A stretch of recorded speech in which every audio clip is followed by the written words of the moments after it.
Alright, so what we're going to do today is learn how to go into your drive and access slides so that you can create a nice presentation. And this time around it's going to be on movement. So the very first thing that you want to do is go into your drive and then click on New. From New, you're going to see Google Slides. So you open up a new presentation.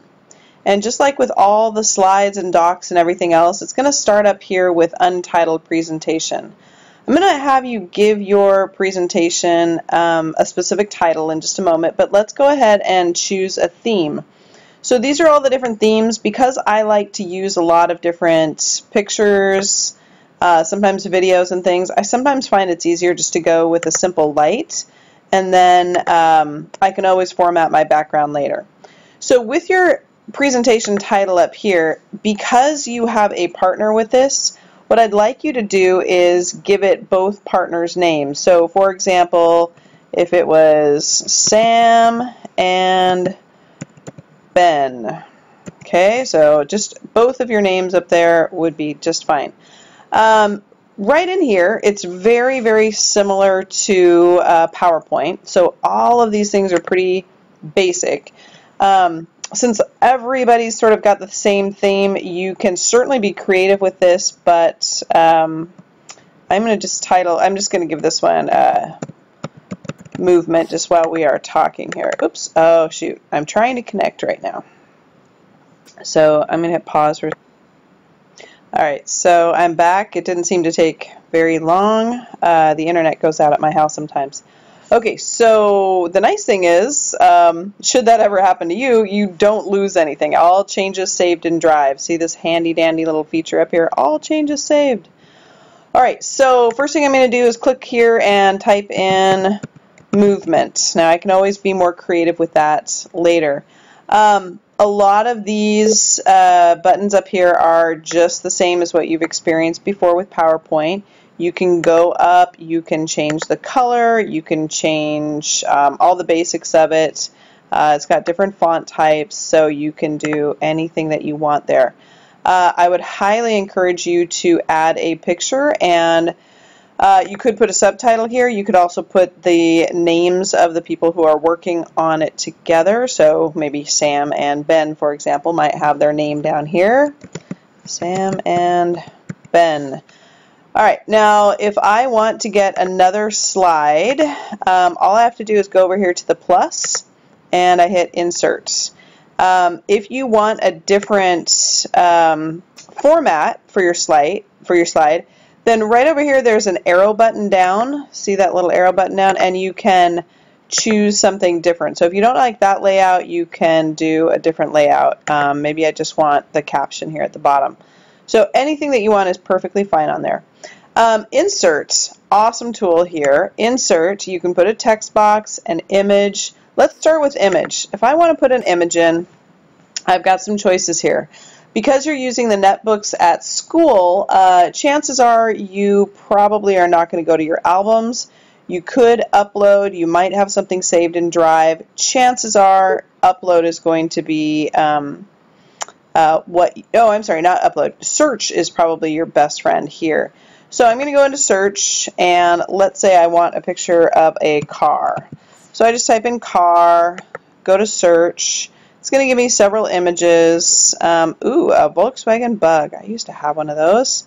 A 1976 Super Bug in a fabulous yellow. So all I do is click it, and then I go to select, and that's going to insert that right into my screen here. And then what I can do with that is I can reduce it.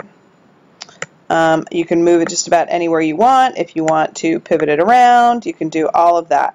Now if on this page I decide, alright, I want to put a few of those things in, that looks pretty funny, so I'm just going to rotate that at least back a little bit. You can arrange slides on a page. If there were multiple slides, you could order those using the arrange button here. I could center it on the page horizontally, vertically. Let's see what vertically does. Okay, so it just does that. If I want to, I got to click off of that. If I want to format, slide, I'm trying to go back to, where is background? Well, I know it's here somewhere. Oh, here it is, under slide. So if I want to change my background, I can select another color, just like that. I just hit done, and boom, shakalaka, there it is. You've got these tools as well. There's all different shapes and arrows and other things to play with up here. Let's say you wanted to put a video in. If you find a video, I go up to insert, I go down here to video. If you find a video that, keep it under 2 minutes, but it really has to go well with what we are studying. Don't just throw a video in to throw a video in. If you've done a search in advance, you can do the URL for it. Otherwise, it's already connected to YouTube. It makes it really, really easy. So let's say I type in, I don't know if there's going to be anything, but let's see, global interdependence. Presuming I spelled that correctly, let's see what happens here. So it connects you, usually, unless it says nothing's found, it'll connect you to a variety of different YouTube videos. It's having a hard time finding anything here. So just maybe for the sake of argument, yeah, no videos found. So let me just go to cars again. Whoops. Let's go over that, cars, and see what kind of videos come up for cars.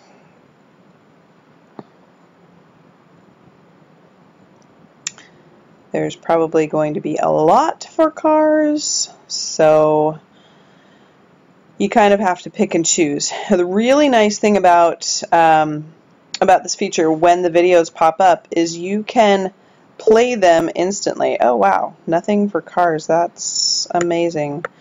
Let's say I type in, oh gosh, let me just type in Google Earth. Just so I know seriously, no videos found? Wow, okay, well, you know what? We never give up, right? We just keep trying something until we get something to work. Let's type in Seattle Center. I don't know why. Okay, so anyway, here's a bunch of videos, Seattle Center, just so I have something to put in. So first thing I want to do is look at the minutes. Ooh, 10 minutes too long. Nope, 3 minutes too long. 1 minute. Flying a drone around the Seattle Center. Fantastic. So what I can do is click on this, and then it's going to actually open it up, and it will play the entire video for me so I can see if it's what I want. And it's just a faster way to preview everything. Alright, so that would show me my whole preview there. I would then hit select if that's what I want. Sorry, we're not going to watch it right now. But then it goes right in here, and I can resize it, do whatever I want, and then I don't know if you remember from when I've shown you videos before, but once you click on the slide, it will automatically, it can open up to a larger size. Remember, there's always a little feature right down here in the bottom corner that allows you to enlarge it. So if you want to say other things on this page and have a video still right here, just to remind yourself, hey, I need to click on that, then that is awesome for that. Alright, so I think that's probably enough for all of the basic things. The rest of it is just really, really a lot of fun to play with. So I guess just kind of have a good time with it. The objective here, your learning target is you can show us, you can show me, you can show our class that you understand what the theme of movement means for geography, and make sure that you put something in there about global interdependence, that we all rely on each other to get the things we need. And then take that a step further. How do we get those things? All right, so have a great time, and I am here to help and support you.